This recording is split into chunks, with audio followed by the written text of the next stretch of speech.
On the other hand, goals are not your curriculum. They do not incorporate the totality of your lesson plan, all right? You do not need to include everything that you will be doing with that child in your classroom, only the things that you want to be held accountable for that year that are your priorities of skills to teach. So it is not the same as your curriculum. Goals should never describe the methodology you're using.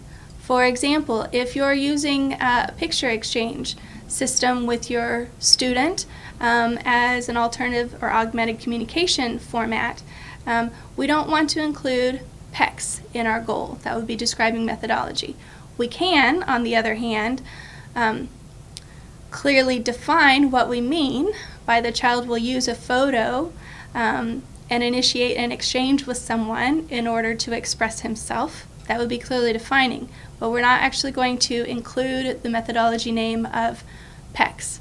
Remember, this child may or may not be in your district forever. Let's say he moves someplace where they don't have, let's go back to that evidence-based practice, that person with the clinical expertise, right, professional expertise to be able to administer or use PECs in the way that it is intended, or they don't have the system. Or even maybe while you have been trained in PECs, the classroom the child's moving to next year might not have been trained in PECs. So we don't ever want to include methodology. Third, SMART goals are not always measured by percentages. There are many things that we do that you cannot measure in a percent accuracy. One example for sure is if this is a goal to address a safety issue or behavior, you would never want to indicate that that child was successful 90% of the time in crossing the street, right? What happens to the other 10%?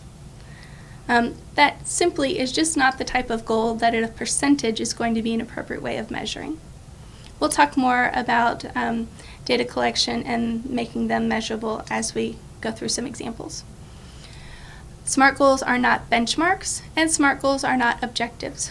Both benchmarks and objectives are smaller, minute aspects of a goal, kind of stepping blocks to build up towards that larger goal. The difference between a benchmark and objective, benchmarks really measure progression sequentially. So let's say first he must be able to accomplish this in order to then accomplish this in order to accomplish that. So it goes in a step-by-step fashion.